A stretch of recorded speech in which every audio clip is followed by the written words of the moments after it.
ఒక పెద్ద అరణ్యంలో ఎన్నో జంతువులు సంతోషంగా జీవించేవి. కానీ ఒక సంవత్సరం వేసవి చాలా తీవ్రంగా వచ్చింది. చెరువులు ఎండిపోవడం మొదలైంది. నదుల్లో నీరు తగ్గిపోయింది. నీటి కోసం జంతువులు చాలా కష్టపడుతున్నాయి. అప్పుడు ఆ జంతువులు కలిసి నీటిని ఎలా దాచుకోవాలి, ఎలా ఉపయోగించుకోవాలి అని ఆలోచించాయి.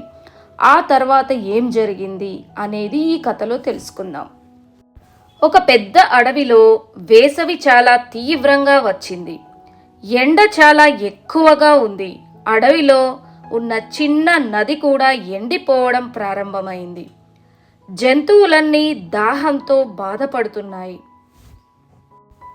ఒక దాహంతో ఉన్న జింక నీటి కోసం అడవిలో తిరుగుతూ ఉంది. కొద్దిసేపటికి కుందేలు మరియు కోతి కూడా అక్కడికి వచ్చాయి. అవి కూడా చాలా దాహంతో ఉన్నాయి. అప్పుడు ఒక తెలివైన ఏనుగు అక్కడికి వచ్చి, మనమంతా కలిసి ప్రయత్నిస్తే నీరు కనుగొనగలం అని చెప్పింది. అప్పుడు ఒక చిలుక ఆకాశంలో ఎగిరి దూరంగా చూసింది. కొంత దూరంలో ఒక చిన్న నీటి గుంట కనిపించింది. వెంటనే అది వచ్చి అన్ని జంతువులకు చెప్పింది.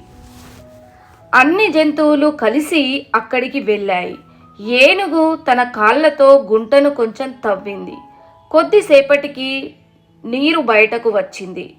జంతువులన్నీ ఆనందంగా నీరు తాగాయి మరియు ఆ నీటిని ఆదా చేయాలని నిర్ణయించుకున్నాయి. ఈ కథ ద్వారా మనం తెలుసుకున్న నీటిని ఆదా చేయాలి. కలిసి పనిచేస్తే సమస్యలు సులభంగా పరిష్కారం అవుతాయి. Thank you for watching this video.